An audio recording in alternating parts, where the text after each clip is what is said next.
You're in an argument. Words are being exchanged, but you're not getting anywhere. Not because anyone is getting unpleasant. It just feels off. You don't mind having an honest disagreement, but you're starting to feel like you're being played. Sometimes an argument isn't an argument. It's something else. There are actually good reasons to have an argument, and you can count them with one hand. It doesn't have to be an epic showdown of swords and shields. You may walk away unconvinced, but still see something you hadn't seen before, test an idea, or better understand how someone else actually thinks. But all this assumes each side is arguing in good faith. That's not always the case. Some people don't argue to find answers or understand.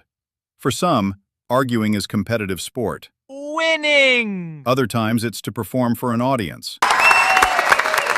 Or to manipulate and control. That's not an argument. You need to recognize the signs. Sometimes the signs are obvious enough that a fifth grader could spot them. Your points get dismissed before you finish making them. The topic shifts without warning. Every time you think you've addressed something, the goalposts move. And then there's the implied consensus play. We all know. Everyone agrees. Which is less an argument than a way of making you feel stupid for disagreeing. You're stuck defending instead of exchanging. You're exhausted, and the conversation isn't going anywhere. This behavior isn't automatically bad faith. Some people just aren't ready to have a real conversation. They're emotionally reactive, overly certain, and not equipped to engage with disagreement. But other people do this deliberately. For them it's sport, and they have a more sophisticated playbook. You need to know how they play. These are people with no interest in any of the legitimate reasons to argue.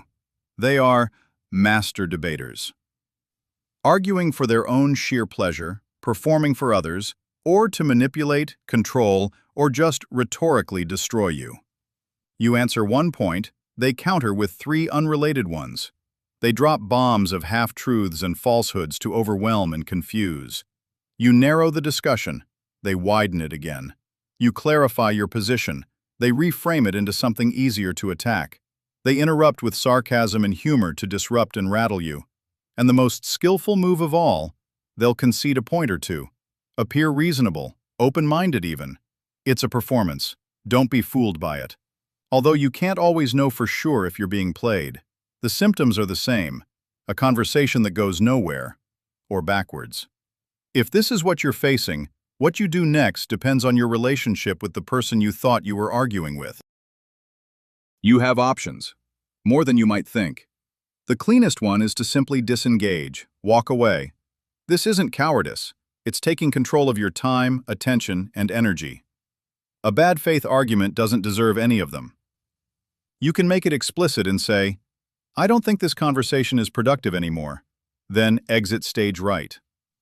If walking away isn't something you're prepared to do, shine a light on the conversation itself. Ask, are we trying to understand each other, or just win? That question alone can change the dynamic, or reveal that nothing will. If you're not sure what you're dealing with, slow down and probe. Explore what they actually mean. Push on their assumptions. Ask, what evidence would change your mind? What do you think the strongest argument against your position is? See if they engage, genuinely engage. If they don't, the conversation was already over. You just didn't know it yet. Of course, these options get considerably harder when the person across from you is someone you actually have to live or work with. You can't just pick up and leave. Sometimes the person across from you is a spouse, a parent, a coworker, a boss, or someone else in authority. The best remedy is prevention. I'm not saying never argue with these people, but pick your spots. The Art of War has some relevant advice here. Sun Tzu, the ancient Chinese general, philosopher, and someone who clearly argued with the wrong people, had two principles worth keeping in mind. Choose your battles. Not every hill is worth dying on. And in some situations, it may not serve you to reveal how much you've figured out about their tactics.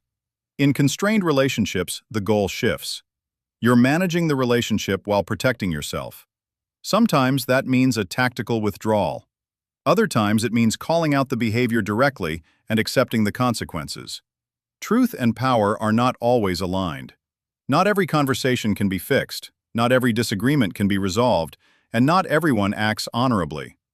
Recognizing what you're dealing with gives you a chance to respond intelligently, and stops you from wasting energy on a game you never signed up to play. This channel is about better thinking, because better thinking improves everything that follows, not just arguments. If that sounds appealing, subscribe. There's more to come. Have you ever had to deal with a master debater? What happened and what did you do? Drop it in the comments.